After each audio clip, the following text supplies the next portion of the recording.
Қалмахан Әбдіқадыров 1903-1964 жылдар аралығында өмір сүрген. Қызылорда облысы Шиелі ауданында туған.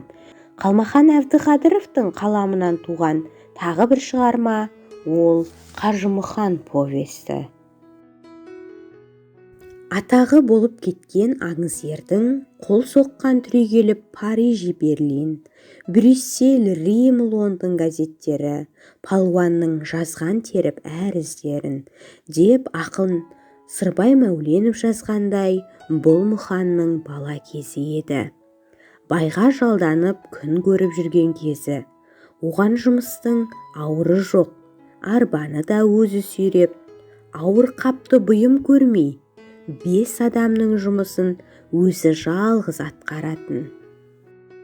Бірде көзге түрткісіз ақ түтек боранға қарсы жарты тонна ет тиелген шананы сүйреп біреу келеді. Бұл кедей шаруа баласы Мұқан еді. Ол ер жеткенше байлардың малшысы болды.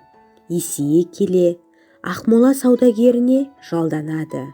Оған қожайыны пар ат жегіп береді де қасапханадан жаңа сойылған қой етін әкелуге жұмсайды.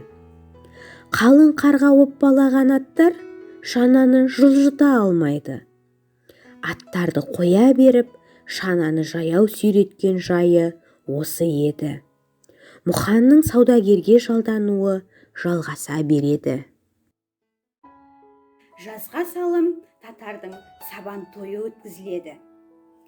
Жиналған жұрт думандатып ойын сауық өткізіп жатады. Келесі кезек палуан күресіне де келіп жетеді.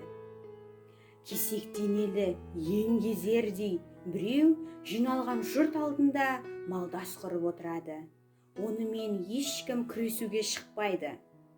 Сонда Мұқанның қожайыны жылқышысына қарап: «Мұқан, осы палуанмен сен күрестен қайтеді.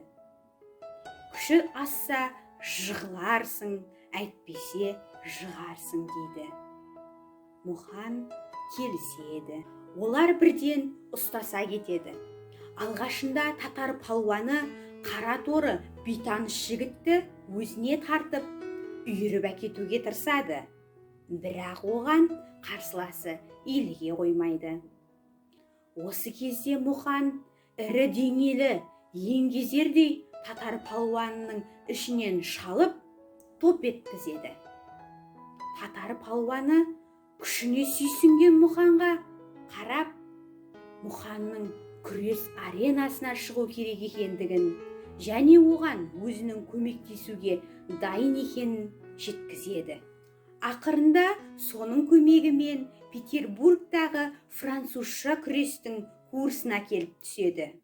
1 жылдан кейін Мұқан цирк аренасына шығуға жолдама алады.